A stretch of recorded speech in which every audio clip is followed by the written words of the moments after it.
Hey, this is Gina Grad. Hi, this is Teresa Strasser. Hi, everyone. This is Mike Errico. Hey there. This is Casey Cavalier. I'm Rocky Rose. And you are listening to The Jay Franzi Show. Lucky you.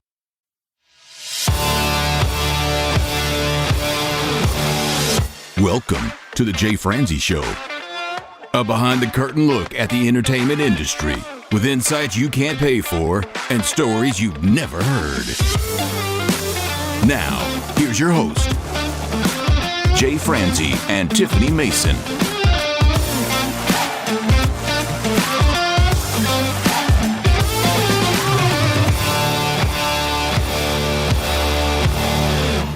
And we are coming at you live. I am Jay Franzi, and with me tonight, the Luigi to my Mario, my beautiful co-host, Miss Tiffany Mason. Ah, Mario. Yeah. And if you are new to the show, this is your source for the latest news, reviews, and interviews. And if you would like to join in, comment, or fire off any questions, please head over to jayfranzi.com. All right, my friend, tonight we have a very special guest. I said it once, I will say it again. We have a very special guest with us. We have the singer and guitar player of a Southern rock band, hailing from the great state of California. We have Eugene Rice. Eugene, sir, how are you? Good. How are y'all doing? It's a pleasure to be here on your show. Thank you.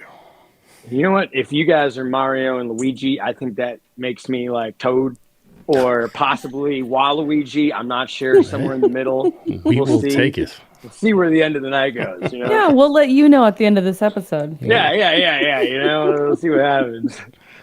All right. Well, let's get this thing started. Can you tell me the impact that Billy Gibbons had on you and your career? Wow. The impact that Billy Gibbons had on my career. I have met Billy on actually a couple of occasions. There was one particular time, actually. You know what? I'm going to tell you all a story right off the rip, I guess. That's fine. Yeah. I thought this was going to come later, but, it was surprise. I was at NAMM about 2018. I went to a private kind of event at a Jimmy Shine's shop. He was like an automotive, kind of like custom chopper builder, hot rods, things like that. Event at his thing outside of NAMM in Orange County. And I ran into Billy Gibbons at that event. That was the first time I ran into Billy. Me and Gibbons are just drinking Coors Lights. We're hanging out and we're just drinking Coors Lights. He'd ask for one. I'd go grab one out of the cooler, bring it to him. Just laughing, drinking. We're having a good time. We're all hanging out. All of a sudden, Billy says, I'm going to a car show down the street.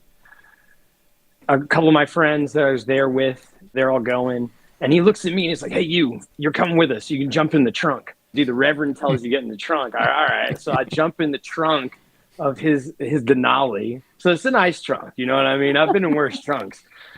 So I'm just riding in the back. My buddy Dylan is in front of me. And I got to so bad. I am in the back of this truck, and I have been drinking Coors Light with Billy Gibbons for an hour. I am half in the bag, on top of gear and everything, and I'm just sitting there, and I'm like, I have to pee so bad, but I cannot stop this car. And we are sitting in Billy's car listening to unreleased stuff, and I'm talking to my buddy Dylan. He's like, dude, we're not pulling over. You just got to hold it. Like, figure something out.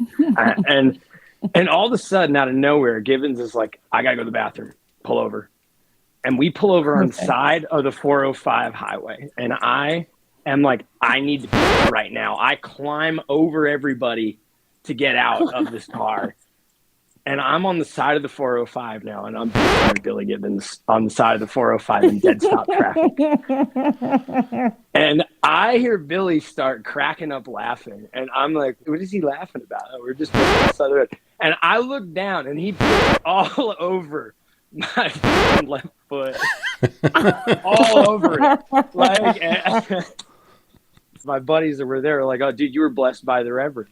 So the rest of the night, I'm hanging out with him. We're drinking more beers.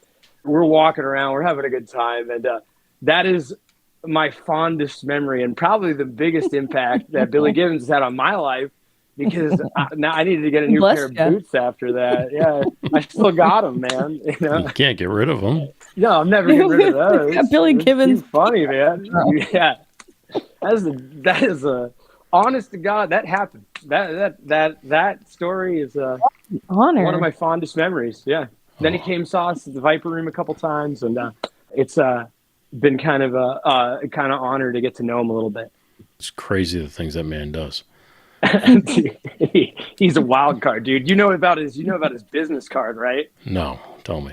Oh, his business card says Billy Gibbons, friend of Eric Clapton, on his business card. But when he printed those business cards, he had never met Eric Clapton at the time. And Eric Clapton found one of his business cards at a studio he was recording at and called Billy Gibbons. So what's up, friend?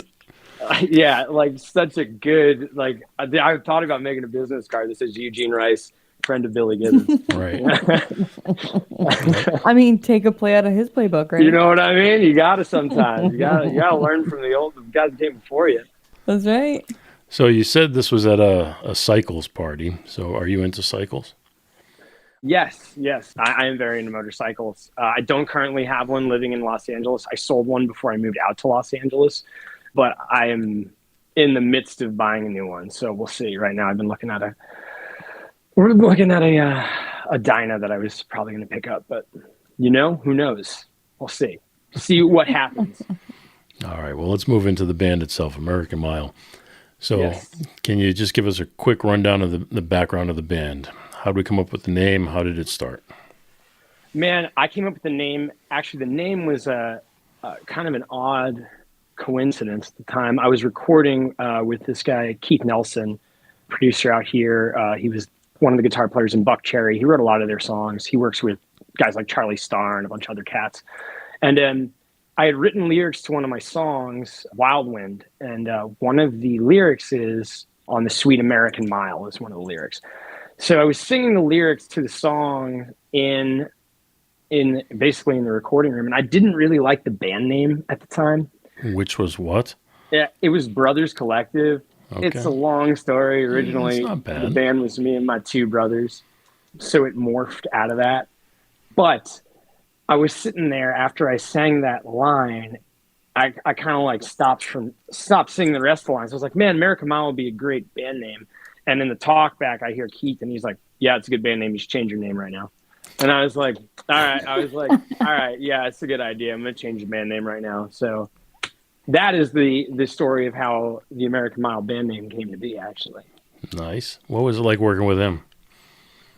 Dude. Well, wait, I have a question first. Wait a minute. Sorry, I'm going to ruin the flow. Hit me with it. So you came up with a new band name, but then Yes. where does the bison come in?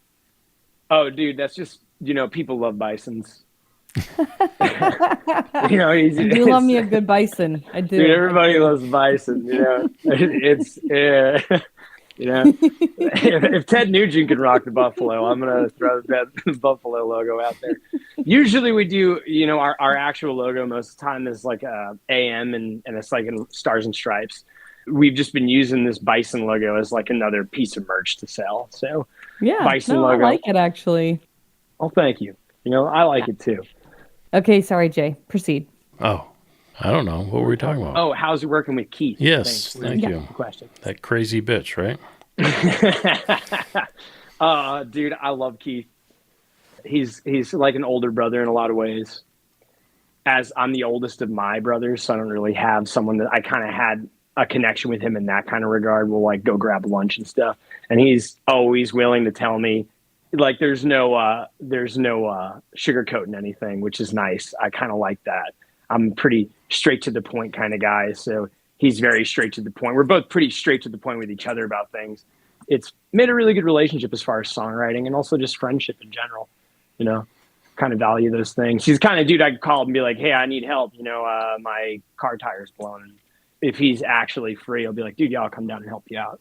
That's So awesome. Yep. I really appreciate that.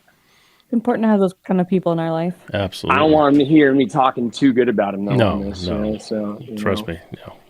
We'll keep this out of his range. Yeah, good. Yeah. All right. I'm not tagging him. Let's take a step back. You're from Vermont, and you end up in SoCal. So Yes. how do we go from Vermont to SoCal and somehow come up with Southern rock? That's a good question. So when I moved from Vermont to SoCal, I was really into like progressive, like kind of like Mars Volta progressive rock, Rush kind of stuff. Queensryche. Yeah, Queensryche, all that kind of thing. And I moved out here with my brother at the time. And actually, the guitar player that's in the band currently, Joe, he was in that original band that we had when we were in LA. That was like 2010, like 15 years ago almost. I met Joe. So Ryan went to MI he went for the recording program, and Joe happened to be going there for the guitar program. They ran into each other. Ryan was like, yo, I moved out here with my brother. We're trying to be in a band. We kind of got together and started playing this band, and that was like debauchery at its height. I mean, I was 21. I had just moved to LA.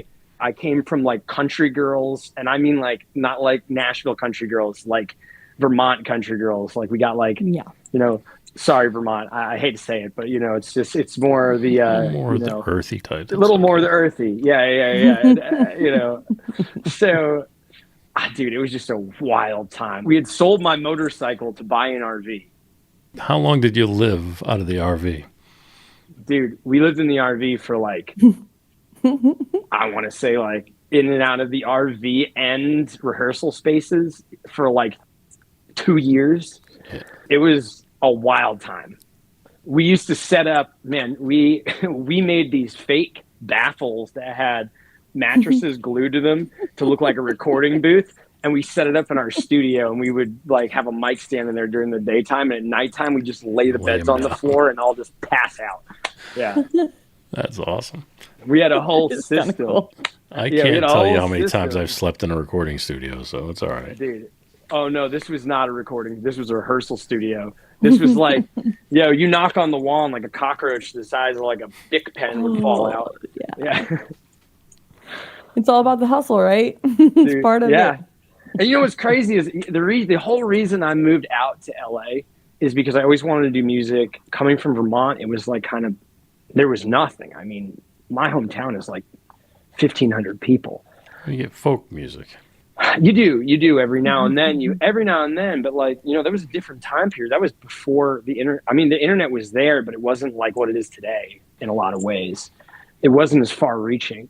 It was kind of like, I read all these books growing up. I know it's crazy. I can read, ladies and gentlemen. No, I can't. It's all right. Yes. Vermont at least has we have good educational systems. I can read. Well, it's still part of New England. Somewhat. Yeah. I remember reading all these books about all these rock stars, and it all was, we went to Hollywood, we went to LA, we did, you know, it was all go to LA, we went to LA. And I grew up this whole time being like, man, I got to go to LA. And then I moved to LA, and then I was like, why am I in LA? Like, this is kind of a weird spot, because we were right at the end of like the strip being kind of dead. We kind of came in on that like, I want to say it was like 2 or 3 good, maybe like 4 or 5 good years of like Hollywood proper having, and I don't mean like West Hollywood where they have like the whiskey and all those spots, but like there were other bars that had a lot of live music every day. You could find a band Monday through, you know, Saturday playing somewhere on Hollywood Boulevard, right on the main strip. And now there's like nothing. I know some places that don't even do bands anymore. And I can remember them having bands the entire time I was there. Man, and I go to Nashville and check it out, and I'm like, oh, there's bands everywhere. Well, they care about music. Oh, my God. Yeah, it's wild. Wild. Well, you still have to make that connection to Southern rock now. Yes. So a big part of me, like growing up, I love the Allman Brothers, and I love like Tom Petty and 38 Special and Leonard Skynyrd, and like I grew up on a lot of. 38 Special was awesome. Yeah, dude, we got to open for 38 Special, and it was like a big highlight for me. That's awesome. Dude, it's been great. I loved that. We were able to make good friends or become friends with the bass player, and we were chatting with him every now and then. He's like, "When you guys gonna be in Nashville? You know, we'll meet up." It's just been like, I've always loved Southern rock. It's always been a passion of mine. In general, I like the songwriting, like the storytelling that comes with it. And when my brothers quit this band And it basically became me at the helm of like, okay, I'm in charge of everything now. I'm in charge of American Mile. This is my project starting off again. Where do I want to head? What direction do I want to go in? And I was like, you know what? I'm going to finally dive into this direction of like Southern rock, maybe a little bit of songwriter country stuff going into it, and like really embrace the stuff that I truly love to play. And it really has made me a hell of a lot happier than all the other stuff I've done, to be honest. What were you and your brothers playing in the beginning? We were playing more folky country. So it was even less rock and a lot more folky country. Mm-hmm. And it was really cool because like it was three brothers singing 3-part harmonies doing folk country, and it had a thing. And we played Summerfest, and we played we played some big events with the band, but it just fell apart, dude. Family bands are really hard to keep together. Yeah. Was it American Mile at that time? It had just changed to American Mile for a couple of the gigs we did with the boys, but that was like basically then when my one brother quit, I was like, well, they both quit. My producer was like, what are you going to do? He's like, your choices are you can quit and give up now, or he's like, or you have this product, you have the name, you have a direction you want to head in. And he's like, and then you just got to make it happen. That was the best advice Keith could have given me at the time. I wouldn't be on this podcast. I wouldn't be doing the tours I'm doing. I wouldn't be working with people I'm working with. I wouldn't have met Billy Gibbons. What do your brothers say about America Mile now? Dude, I mean, well, do you know who Jared James Nichols is, the guitar player? He's like a ripping guitar player, but my brother plays drums for him. My brother's, dude, he's very supportive. He reposts stuff. He loves the new album, things like that. So it's always nice to hear that. Me and him have always been really close. So when he did quit the band, it was like kind of a gut shot because me and him were so close. I was like, oh man, like you're really going to like give up on this? But he wanted to chase his own dream. And, sometimes you just got to let people do that. That's what it's like with brothers. It's tough. Yeah. Mm-hmm. Yeah. And sisters. Yeah. Dude, still family at the end of the day sometimes, so you got to put up with some amount of it if you can. Yeah. Yeah, I love that you guys that your relationship has survived that. So that's awesome. Yeah. They do say business and family does not blend. And that I have learned the hard way. I feel like, you know what? It's okay to keep business and family kind of separate. So who's in the band now? So right now we have Desmond Saunders on bass. We have Colton Miller on drums and Joe Perez on lead guitar. We all sing harmony vocals together. Joe is the guy actually that was in the original band in LA when I first moved here 15 years ago. So I've known Joe like forever. I want to talk more about the sound. You choose Southern rock, right? And yes, your influences at that time were the typical Southern rock bands, whether it be Leonard Skynyrd or 38 Special and that type of stuff. Yeah. So how do you come around now to the more modern Southern rock bands like the Black Crowes? Oh, Black Crowes, Blackberry Smoke, like all those cats. Yeah, I mean, do you draw influence from them as well, or do you stick to the originals? Yeah. No, I love the Black Crowes. Absolutely love the Black Crowes. I mean, our song "Waiting on a Sunday" that's on the record, the last record we just wrote, was like very, in my mind, very heavily influenced by She Talks to Angels. It's just like, I mean, I love the Crowes. I just got to see what's it called, the Joe Perry Project with Chris Robinson singing lead, and it was very cool, sick. It was so much fun. I mean, yeah, they did Twice as Hard, which is like my favorite Crowes tune, or one of my favorite Crowes tunes. So I was like, this is awesome. Actually, I don't know if I'm supposed to. Am I allowed to swear on this? I didn't ask that beforehand. We don't know. Yeah. Nobody's told us. Hold on. Yeah, the network says it's okay. It's okay. All right. So I gotta watch that. As you mentioned the recording, I heard that track and there's a B3 in there. Who's playing the B3? Mm-hmm. Oh, dude, that's Mark Brown. That is the secret fifth member of American Mile. He's like our secret weapon. That dude is like so overly busy. It can be very hard sometimes to track him down to get him into the live rotation for things. Right. And also just we usually like keep him for like, hey, we have a showcase gig. Hey, we have like, some big opening slot. We'd like to have you play with us, things like that. So we try to keep it that way. I wish we were making enough money where we could have them full time, but it's just not really feasible and keeping everyone housed. Dude, I just moved back from California, and my two brothers currently live in SoCal, and I can't tell you, or I can tell you how expensive it was. I mean, It's crazy. I tell people all the time, a studio apartment was $4,500 and a two-bedroom apartment was $7,500.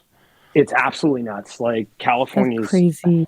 just pricing. I think that's the big reason of why like art, in a sense, like artists, a lot of them are disappearing from out here, is that if you want to be an artist in California, you've got to already be rich. You can't afford the pricing all the like artists out. And like, that's just what it is. Because nobody wants to pay more money for, the funny thing is like you go anywhere in the United States and it's pretty much, you get the same exact check from every single bar.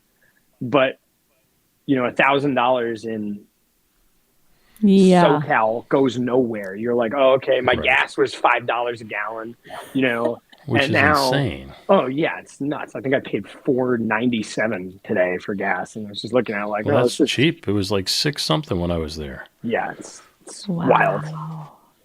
As you mentioned, playing live and touring, you guys are playing 200 plus shows a year. Yes, we are. So how does that even come about? Who's booking your shows? We have a booking agent, and then on top of our booking agency, we also book gigs by ourselves. I'm a workaholic. I also work Monday through Thursday at a vintage guitar shop. So I'm like Friday, Saturday, Sunday, band, Monday, Tuesday, Wednesday, Thursday, either guitar shop or band. If we have other gigs, then I call out of work and I go into the, I just play. And then also most of our gigs are like 4-hour gigs. So it's like, yeah, it's a show, but it's really like you're playing 3 shows a night. So if you want to like quantify it as to how many sets we play, we probably do like 600 shows a year. Which is sometimes borderline insanity, but you know what? We make it work. It's a couple of Red Bulls, maybe, you know, black coffee, and just kind of power through and drink some water when you can. Try not to stop the band too many times to go to the bathroom while we're getting to the next gig, because, you know, you got maybe an hour and a half window. And you don't want to mess that up because nobody can get any food before the play.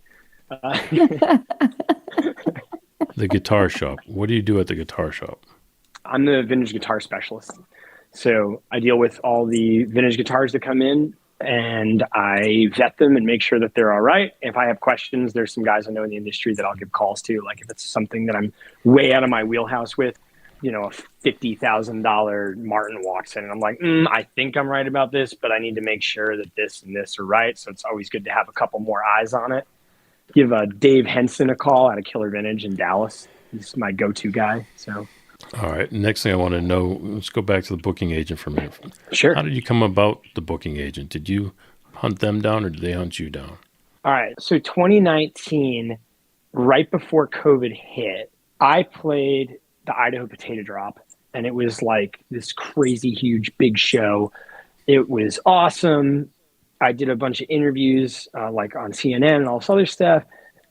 Got home and then had a gig with NASCAR, Fontana Speedway.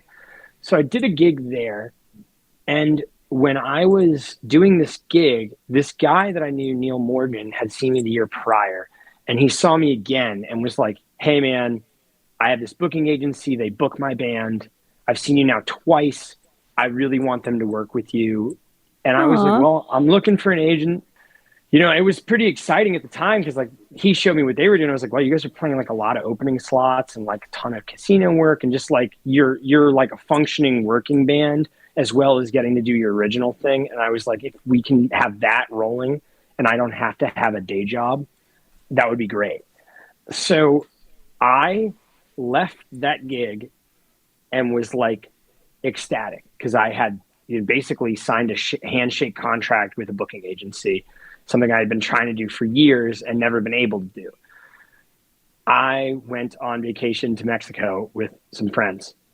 Down there, I'm fishing. It was bonito season and we were just banging bonitos in like left and right. It was crazy. I'm doing that. It's great. Nothing could go wrong. I'm on the beach. I'm drinking margaritas. I'm passing out. They have a Mescaria. We're going down there driving dirt bikes and driving them back. Like just having the wild time down there.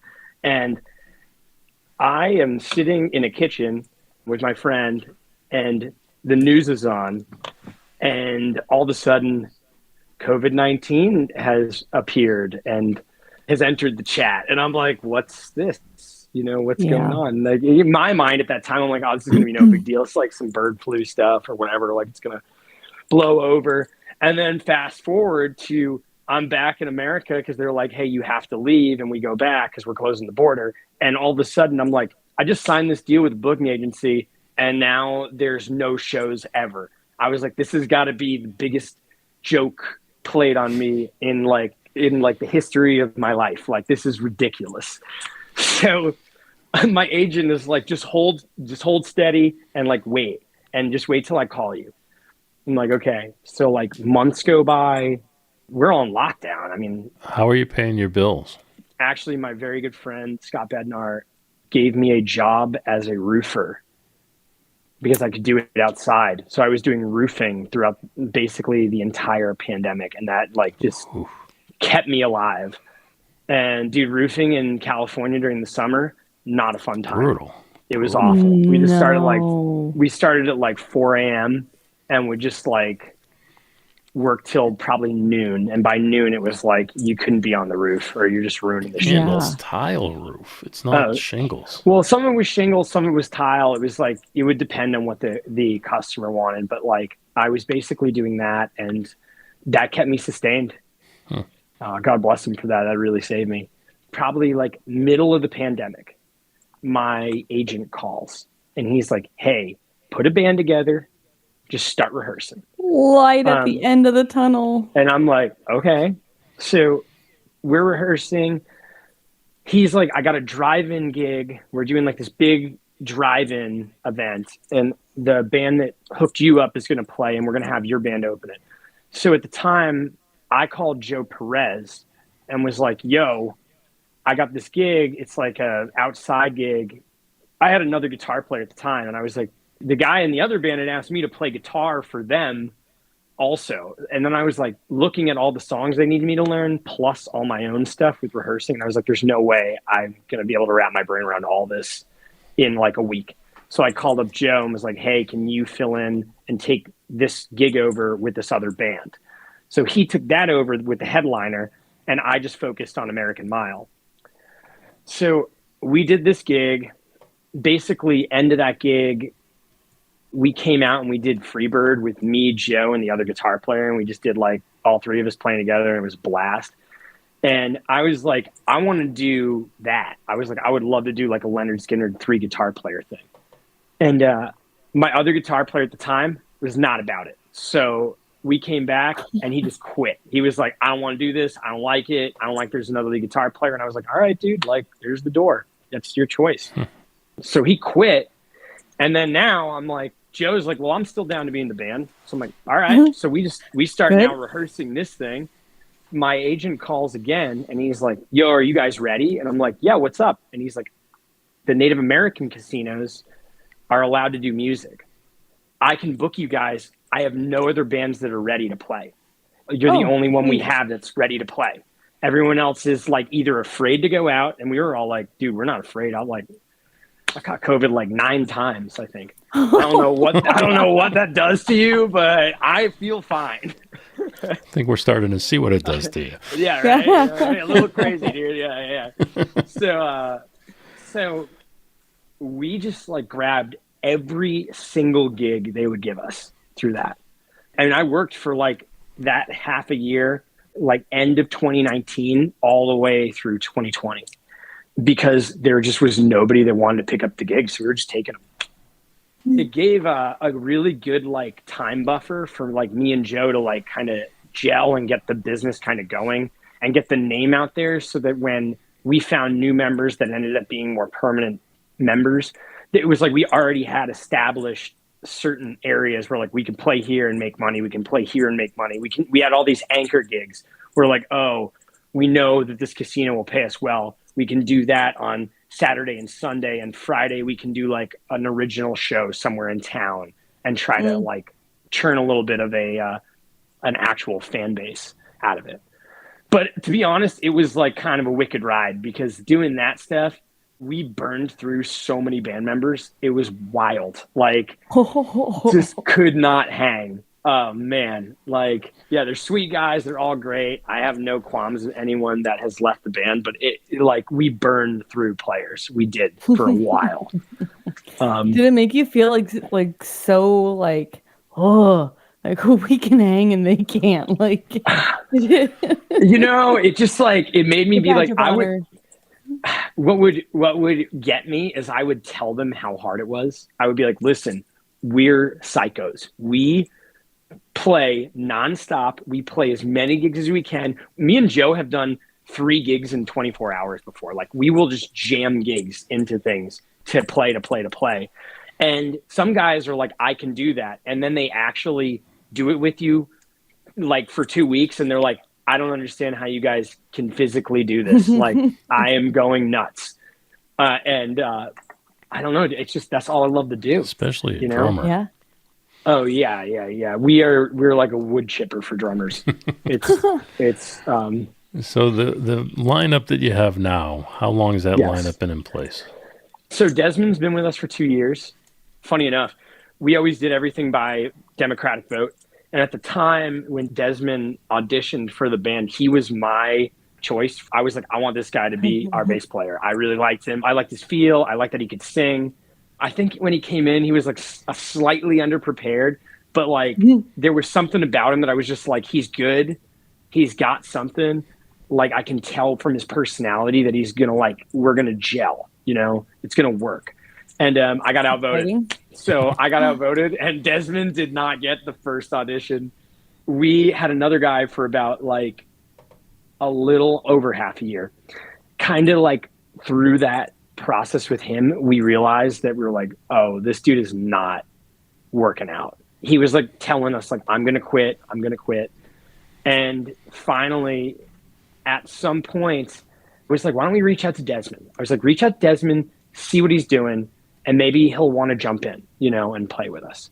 And sure enough, Joe called Des, and Des was like, dude, I've been thinking about how much I wanted to join your band from the last time. And like, I still want to join the band. And we sent him the material. He came in, he knew it. It's been great ever since. So do they trust your gut feeling more now, or? Oh, who knows? That's a whole nother box of worms I don't want to open here on the stream. But they should. I'm good at that. I'm a good gut feeling guy. I'm always, I tend to be pretty right on the money. Let's take this a step further. You said when you were with your brothers and your brothers chose to leave the band and you were able to move forward, go with your name, go with your style, which kind of alludes to the fact that you were running the band at that point. So how does the dynamic of the band work today? Right now, it's like a true democracy for the band. I think I have a little more of a say with a lot of the guys as far as it comes to songwriting, because I do a majority of the songwriting. But even there, we try to include everyone in every decision. Financially, they can see all the spreadsheets, all the money that's coming into the business. What is the business relationship? Right now, me and Joe are the sole owners of the LLC. I made him a business partner after we started this and did everything, because I was like, dude, you've been here for 6 years now and haven't gone anywhere. You've put in your time. As far as I'm concerned, you're my business partner, because this is not an easy road. So me and Joe became basically partners on our LLC. With the new boys, Des and Colton, Desmond at this point has come to a point where, he had expressed wanting some stake in the band. And I was like, you know what, man, you've been here, you work super hard. He does almost all of our social media. I'll send him videos and he'll cut it up and post it. Pretty good. Yeah. It's like when someone's working that hard with you, I think they deserve that. I think that kind of business relationship cultivates trust in the end.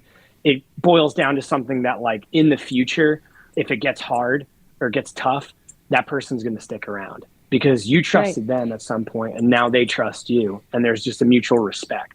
I really do respect the hell out of all the guys in the band for how hard they work. So is this a equal share band at this point?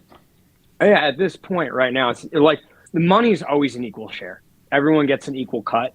As far as control of the band is, who owns parts of the LLC. We worked out a deal where it's like, if you're in for a certain amount of years, basically you get a percentage of the band per year until you're a quarter member.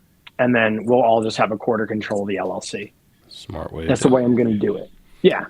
All right. So what kind of challenges have you guys faced other than COVID? Dude, man. Well, Boy, gosh, it we lasted have forever in blown up California. more vehicles, I think, than anyone. And dude, we're like the Nitro circus of blowing up vehicles. I feel like if it's like rolling the bearings in an engine or it's blowing tires, we've done everything and all in between. I don't know why, but control arms don't like us. That's for sure. I've had a couple people steal catalytic converters at this point that I've had to weld straight pipes together underneath. Done things like that to keep them going. I would say vehicles have been our number one struggle. It's pretty wild. So our car luck, pray for us. Chat, pray for us, please. We need better car luck. Yeah. I think we should put the motorcycle on hold then. Let's not get it yet. I'm a great driver. Okay, the driving is fine. It's the guts on things. Especially on a motorcycle, you can't trust the other people around you. Oh no, yeah, never. You got to be like a hawk on those things, especially in LA. Just keep a junker. I wouldn't get anything nice. No, I can fix a motorcycle. That's easy to work on. It's all just big. It's like adult Legos. You can put it together and take it apart. You know? Nice.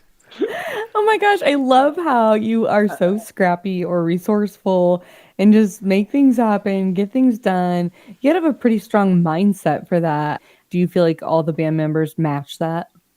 Oh yeah, for sure. Mm-hmm. They match it. I mean, I'm a little more tenacious than everybody, but I'm also like, I love the hustle of like, Mm-hmm. you know, my dad and my uncle are both hustlers as far as it goes. Like, I mean, they do really good work, but they're, when they were always doing contracting, they were always hustling to make $1. When they're off work, they're like buying cars and flipping cars. Like I grew up around that. All right, my friend. Well, we do this thing here. We call Unsung Heroes, where we take a moment to shine the light on somebody who's worked behind the scenes or somebody who may have supported you along the way. Do you have anybody you'd like to shine a little light on? Yes, I would. Patty Hillis. She and her son Noah Hillis have been amazing to me. I've gone through some really tough times in my life, and they've helped me out through them a lot. I'd like to thank Dave Henson. He's been like a second father to me.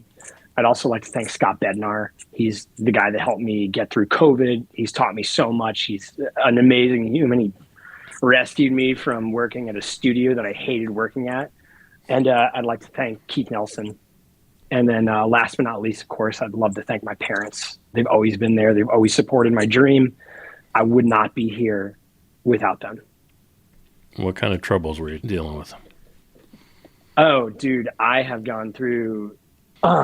I went through a lot of stuff in LA where I lost where I was living and things like that. And Patty, who I talked about earlier, her and her son took me in and kind of just have given me a room and board and just taking care of me like I was like her own son. And Dave, I wouldn't know anything about vintage guitars without Dave Henson. He took me under his wing as like his protege and showed me everything I needed to know. And it has done nothing but been a blessing in my life and given me like the ability to work while it's like it's fun for me. I love vintage guitar. So I love guitar in general. So it's something that's not really it's not even like a job to me. It's like a passion project. Right. And then Keith just being all around knucklehead producer that gets to beat up on me every now and then, slap me back into reality when I'm getting negative. It's hard to have that. You said that the band was named after American Mile. You were singing a line of lyrics from one of your songs. And do you think, you guys are using like the Stars and Stripes, and is it because it's American in the name, or is it because you guys just really have a patriotism, in your soul? Oh, I love this country. This is the greatest country in the world, in my opinion. Like you can grow up in Vermont and then end up in SoCal as like a great band. you can still, it's tough. It's tough out there. I think everyone realizes it's gotten tough. It's gotten tougher over the years. But I still believe that with hard work, the American dream is still alive. You can be whatever you want to be. You can do whatever you want to do. It just takes hard work. And some people are afraid of hard work. I get it. It's not an easy thing. You know, it's never going to be. And it wasn't easy for anyone coming over here back in the day. And it's not any easier now. You just got to put your nose to the grindstone and make it happen. Same demons, different day. Exactly. You know, dude, I'll worry about yesterday's problems tomorrow. I'll do that. I'll just keep worrying about it next day, you know, and I'll just keep motoring through because that's all you can do. Yeah. It seems like you've got the right idea. It seems like you got a good head on your shoulders. You're making it through. You're seeing the silver linings. You guys are having fun, and that's really kind of money right there. What else can you do? You know, right? Dude, life is too short to get to be depressed about every little thing that happens. It's too much. Okay, so I have another little fun follow-up question for you. Yeah. So I saw on the microphone stands that y'all like to have the scarves on there. Yes. And so I want to know, do you switch them out per show? Is it like, here's 56 and we're going to pick everybody picks 2 or 3 for their mic stand today? It's a good idea. What? Okay, what do we, how does this happen? Have like a circus trunk full of scarves, pull them out. This is my next trick. I'm going to be pulling all these scarves out of my mouth. Yeah. We pretty much use the same scarves every time, but every now and then, someone who has come to a show that has seen us for maybe years or so that really loves the band, they'll ask for a scarf and I'll have gifted them a scarf and then have to go buy a new one. So dang it. That started, which is crazy, is that we played a gig and, when you do a 5-hour cover gig, because it's okay, we got to do this, I don't know how you guys do that. Oh, it's wonderful. I love every moment of it. When we do a gig that long, we needed iPads so we could read lyrics. Cause it's dude, I'm not going to remember 5 hours of lyrics that I've never read before. I can read them and sing them. I know the melodies, but hell, I don't know what he's talking about half the time. Yeah. So one of the booking agents that saw us was like, "You guys are amazing, but I hate the iPads." And I was like, "Man, how do I get rid of the iPads?" And I was talking to Joe, our other guitar player, and I was like, "You know what, dude? Let's fucking hang some scarves. Let's go to the Goodwill today and buy a bunch of scarves and Steven Tyler, the mic stands up and hang them over the iPads."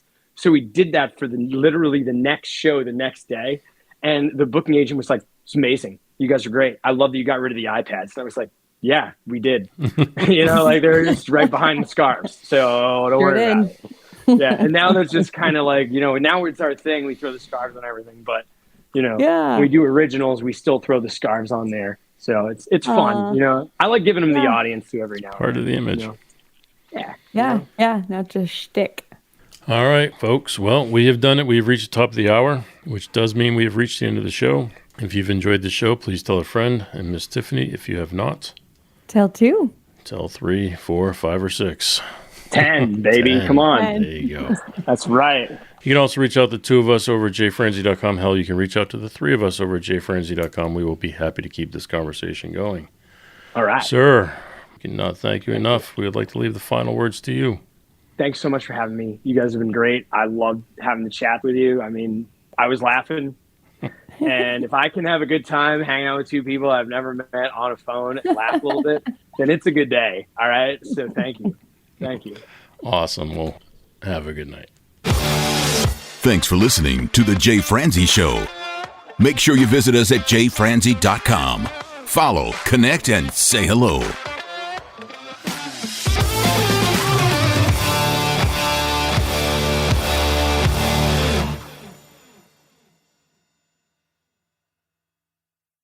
This episode has been brought to you by VR Knives, your source for 100% custom knives made by a true rock star. So, if you're in the market for a new piece of art, reach out to VR Knives. 407-421-5528. 407-421-5528.